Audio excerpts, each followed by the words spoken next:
हे Krishna channel से उषा तिवारी मैं अपने यूट्यूब चैनल में सबको प्रणाम करती हूँ। सबको राधे राधे। एकादशी का महात्म्य ज़रूर सुनना चाहिए। आज अमलिका एकादशी है और व्रत कथा ज़रूरी होता है सुनना या पढ़ना। तो अगर आपके पास किताब है तो ज़रूर पढ़ें और नहीं है तो वीडियो चला करके भी आप इस कथा को सुन सकते हैं। उतना ही पूर्ण फल की प्राप्ति होगी जितना आप खुद पढ़ेंगे। युधिष्ठिर ने कहा, श्री कृष्ण, मैंने विजया एकादशी का महात्म्य जो महान फल देने वाला है सुन लिया। अब फाल्गुन शुक्ल पक्ष की एकादशी का नाम और महात्म्य बताने की कृपा कीजिए। भगवान श्री कृष्ण बोले, महाभाग धर्मनंदन सुनो, तुम्हें इस समय वह प्रसंग सुनाता हूँ जिसे राजा मांधाता के पूछने पर महात्मा वशिष्ठ ने कहा था। फाल्गुन शुक्ल पक्ष की एकादशी का नाम आमलकी है। इसका पवित्र व्रत विष्णु लोक की प्राप्ति कराने वाला है। मांधाता ने पूछा, द्विजश्रेष्ठ, यह आमलकी कब उत्पन्न हुई, मुझे बताइए। तो वशिष्ठ जी ने कहा, महाभाग सुनो, पृथ्वी पर आमलकी की उत्पत्ति किस प्रकार हुई यह बताता हूँ। आमलकी महान वृक्ष है जो सब पापों का नाश करने वाला है। भगवान विष्णु के थूकने पर उनके मुख से चंद्रमा के समान कांतिमान एक बिंदु प्रकट हुई। वह बिंदु पृथ्वी पर गिरा। उसी से आमलकी, आंवले का महान वृक्ष उत्पन्न हुआ। यह सभी वृक्षों का आदिभूत कहलाता है। इसी समय समस्त प्रजा की सृष्टि करने के लिए भगवान ने ब्रह्मा जी को उत्पन्न किया। उन्हीं से इन प्रजाओं की सृष्टि हुई। देवता, दानव, गंधर्व, यक्ष, राक्षस, नाग तथा निर्मल अंतःकरण वाले महर्षियों को ब्रह्मा जी ने जन्म दिया। उनमें से देवता और ऋषि उस स्थान पर आए। देवाधिदेव भगवान विष्णु का कथन सुनकर उन ब्रह्म कुमार महर्षियों ने नेत्र आश्चर्य से चकित हो उठे। उन्हें बड़ा विस्मय हुआ। वे आदि अंतर रहित भगवान की स्तुति करने लगे। ऋषि बोले, संपूर्ण भूतों के आत्मभूत आत्मा एवं परमात्मा को नमस्कार है। अपनी महिमा से कभी च्युत न होने वाले अच्युत को नित्य प्रणाम है। अंतर रहित परमेश्वर को बारंबार प्रणाम है। दामोदर कवि अज्ञेश्वर को नमस्कार है। मायापते, आपको प्रणाम है। आप विश्व के स्वामी हैं, आपको नमस्कार है। ऋषियों के इस प्रकार स्तुति करने पर भगवान श्री हरि संतुष्ट हुए और बोले, महर्षियों, तुम्हें कौन सा अभीष्ट वरदान दूं? ऋषि बोले, भगवान, यदि आप संतुष्ट हैं तो हम लोगों के हित के लिए कोई ऐसा व्रत बतलाइए जो स्वर्ग और मोक्ष रूपी फल प्रदान करने वाला हो। श्री विष्णु बोले, महर्षियों, फाल्गुन शुक्ल पक्ष में यदि पुष्य नक्षत्र से युक्त द्वादशी हो तो वह महान पुण्य देने वाली और बड़े बड़े पातकों का नाश करने वाली होती है। द्विजवरों, उसमें जो विशेष कर्तव्य है उसको सुनो। आमल की एकादशी में आंवले के वृक्ष के पास जाकर वहां रात्रि में जागरण करना चाहिए। इससे मनुष्य सब पापों से छूट जाता है और सहस्त्र गोदान का फल प्राप्त कराता है। विप्रगण, यह व्रतों में उत्तम व्रत है जिसे मैंने तुम लोगों को बताया है। ऋषि बोले, भगवान, इस व्रत की विधि बतलाइए, यह कैसे पूर्ण होता है?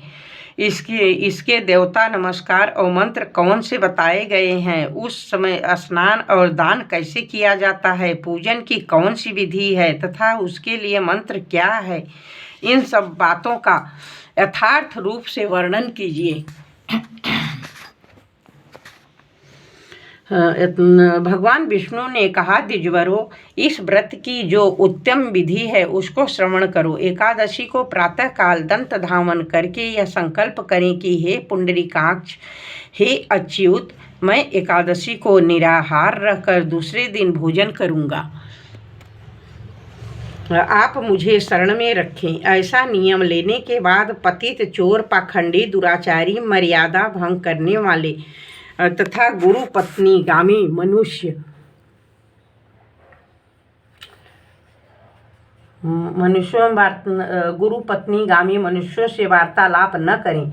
अपने मन को वश में रखते हुए नदी में, पोखरे में, कुएं पर अथवा घर में ही स्नान करें। स्नान के पहले शरीर में मिट्टी लगाएं। मृत्तिका लगाने का मंत्र: अश्वक्रांते रथक्रांते विष्णुक्रांते वसुंधरे मृत्तिके हर में पापम जन्मकोट्यां समर्जितम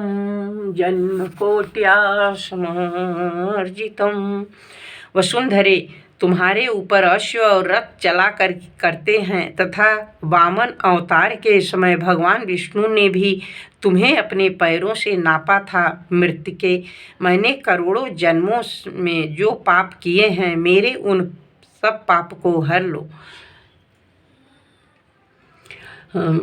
स्नान मंत्र: त्वं मातः सर्वभूतानां जीवनं तत्तु रक्षकं स्वेदज्योद्भिजातीनां रसानां पतये नमः।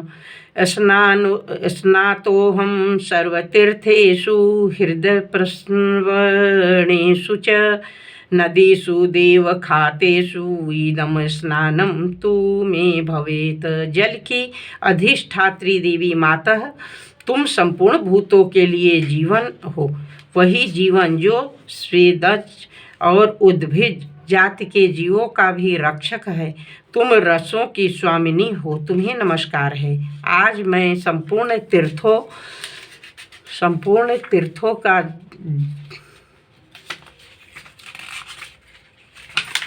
भक्ति युक्त चित्त से शुद्ध फल के द्वारा देवाधिदेव संपूर्ण तीर्थों के कुंडों, झरनों, नदियों और देव संबंधी सरोवरों में स्नान कर चुका। मेरा यह स्नान उक्त सभी स्नानों का फल देने वाला है।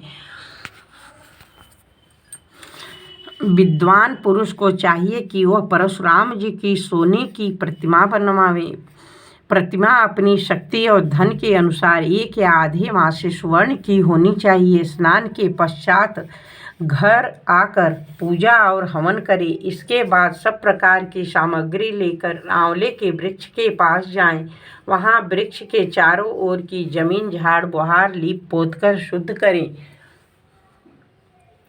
शुद्ध की हुई भूमि में मंत्र पाठ पूर्वक जल से भरे हुए नवीन कलश की स्थापना करें। कलश में पंचरत्न और दिव्य गंध आदि छोड़ दें। श्वेत चंदन से उसको चर्चित करें। कंठ में फूल की माला पहनाएं। सब प्रकार के धूप की सुगंध फैलाएं। जलते हुए दीपकों की श्रेणी सजाकर रखें।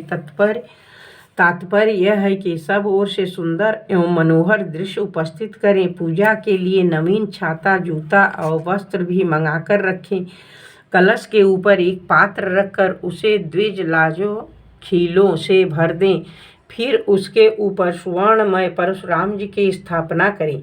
विश्वकाय नमः कहकर उसके चरणों की विश्वरूपेण नमः से दोनों घुटनों की उग्राय नमः, ये जांघों की दामोदराय नमः से, कटिभाग की पद्मनाभाय नमः से, उदर की श्रीवत्सधारिणे नमः से, वक्षस्थल की चक्रिणे नमः से, बाईं बाह की गदिने नमः से, दाहिने बाह की वैकुंठाय नमः से, कंठ की यज्ञमुखाय नमः से, मुख की विशोकनिधये नमः से, नासिका की वासुदेवाय नमः से, नेत्रों की वामनाय नमः से, ललाट की सर्वात्मने नमः से, संपूर्ण अंगों तथा मस्तक की पूजा करें। ये ही पूजा के मंत्र हैं। तदनंतर भक्ति युक्त चित्त से शुद्ध फल के द्वारा देवाधिदेव परशुराम जी को अर्घ्य प्रदान करें। अर्घ्य का मंत्र इस प्रकार है: नमस्ते देव देवेश जामदग्नि नमोस्तुते गृहाणाद्यमिमं दत्त मामलक्यायुतं हरे। देव देवेश्वर जमदग्नि नंदन श्री विष्णु स्वरूप परशुराम जी, आपको नमस्कार है, नमस्कार है। आंवले के फल के साथ दिया हुआ मेरा यह अर्घ्य ग्रहण कीजिए। तदनंतर भक्ति युक्त चित्त से जागरण करें। नित्य संगीत, वाद्य, धार्मिक उपाख्यान तथा श्री विष्णु संबंधी कथा वार्ता आदि के द्वारा वह रात्रि व्यतीत करे। उसके बाद भगवान विष्णु के नाम ले लेकर आमलकी वृक्ष की परिक्रमा 108 या 28 बार करे। फिर सवेरा होने पर श्री हरि की आरती करे। ब्राह्मण की पूजा करके वहाँ की सब सामग्री उसे निवेदन करे। परशुराम जी के का कलश, 2 वस्त्र, जूता आदि सभी वस्तुएं दान करें। भावना करके परशुराम जी के स्वरूप में भगवान विष्णु मुझ पर प्रसन्न हो। तत्पश्चात आमलकी का स्पर्श करके उसकी प्रदक्षिणा करें और स्नान करने के बाद विधि पूर्वक ब्राह्मणों को भोजन कराएं। तदनंतर कुटुंबियों के साथ बैठकर स्वयं भी भोजन करें। ऐसा करने से जो पुण्य होता है वह सब बतलाता हूँ, सुनो। संपूर्ण तीर्थों के सेवन से जो पुण्य प्राप्त होता है